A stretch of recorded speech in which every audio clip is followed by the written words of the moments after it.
This is Pop Logic, the show that dissects and analyzes your favorite pop culture, from shows and movies to indie games. Matt, Pat, and Foot of a Ferret recently announced their new collaboration series, LoreFi. Actually, they kind of released it 3 days ago, so there are a few other theories you could check out. But, as the name suggests, there is indeed hidden lore. That's what I intend to solve. First of all, what is it? It's an ARG based around the lo-fi music genre. You've probably seen the lo-fi girl studying while relaxing music plays in the background before. Picture this, but with a murder mystery mixed in, as Matt Pat put it. As an avid murder mystery fan, I intend to solve it. LoreFi opens with a kid announcing themselves as a 12-year-old Gregory Daniels who lives at 3254 Spring Lake Drive, and that they have been kidnapped. The black screen then fades in the LoreFi logo as the music begins in Taylor's bedroom. This theory is mostly built on details in the room and what was said during promotional materials.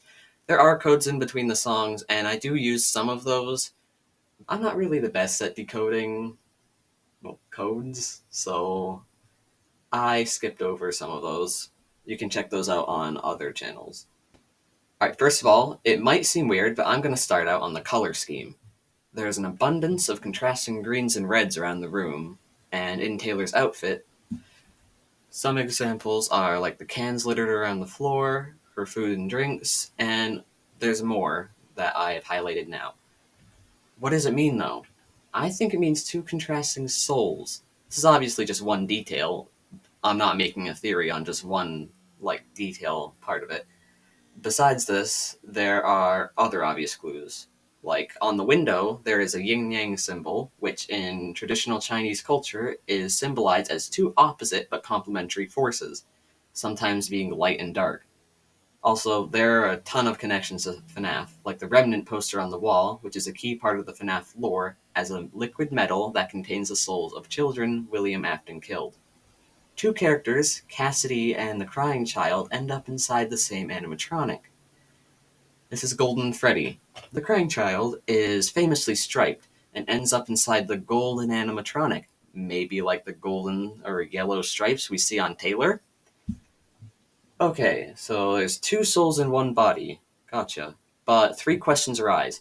Who are they? How did they end up there? And why are they there? I have an answer for all three of those. The other soul isn't necessarily a person, but a demon? More specifically, a digital demon, kind of like a virus or sentient AI. Let's take a look at the evidence. First, Taylor has a tape, or some other object, where the first word on it is demon, or devil. Yeah, my resolution isn't high enough to actually see what it says, but it's definitely related to demons, as it's written in the red stated earlier, and it has horns, wings, and a tail attached. Besides this, there is a drawing of a demonic figure leaning in a doorway. Take note, this was also drawn in red. A demon is possessing Taylor? Yes. Why isn't she acting like it then? Good point. That's because she's fighting it. Or subconsciously is, anyways. I believe that the red in the designs represent the demon on the demonic text, pictures, and other parts like her design. I believe the red in the designs represent the demon on the text, pictures, and other parts like Taylor's design. Basically, all of what I mentioned when I was explaining the contrast supports this. Next up, how did they end up there? To explain this, we have to take a look at what Taylor is doing, listening to music. Through the posters and tickets around the room, it is implied that Taylor downloaded music by the band Remnant. Remember my callback to FNAF earlier? And the souls and experiments that William Afton was doing? I believe that this is following in that same vein. By listening to the music, which Taylor and their friends enjoy, based off the tickets and pictures of their friends, downloaded off of some website, through red headphones, I should mention, they are opening themselves up to possession by the digital demon. The final nail in the coffin for this segment is a part of the video included in a brief burst of Morse code, which translates to tag you're it. What does this mean? It's the other consciousness taking over. Finally, why? Why is this digital demon taking over kids off of this app? Well, that's to gather information and also commit murders? That's right. Matt Pat didn't just compare it to a mystery, but he compared it to a murder mystery. In what appears to be a family pic of Taylor framed in a red frame is a crossed out character, presumably one of the parents or guardians.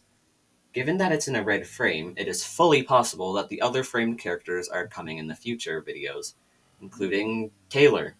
It's this digital demon I have talked about is seeking to wipe out the human race.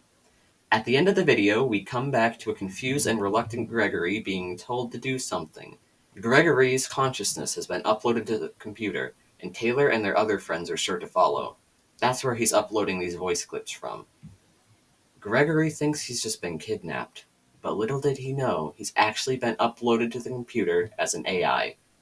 So in the end, logically, Taylor's world of lo-fi murder is doomed.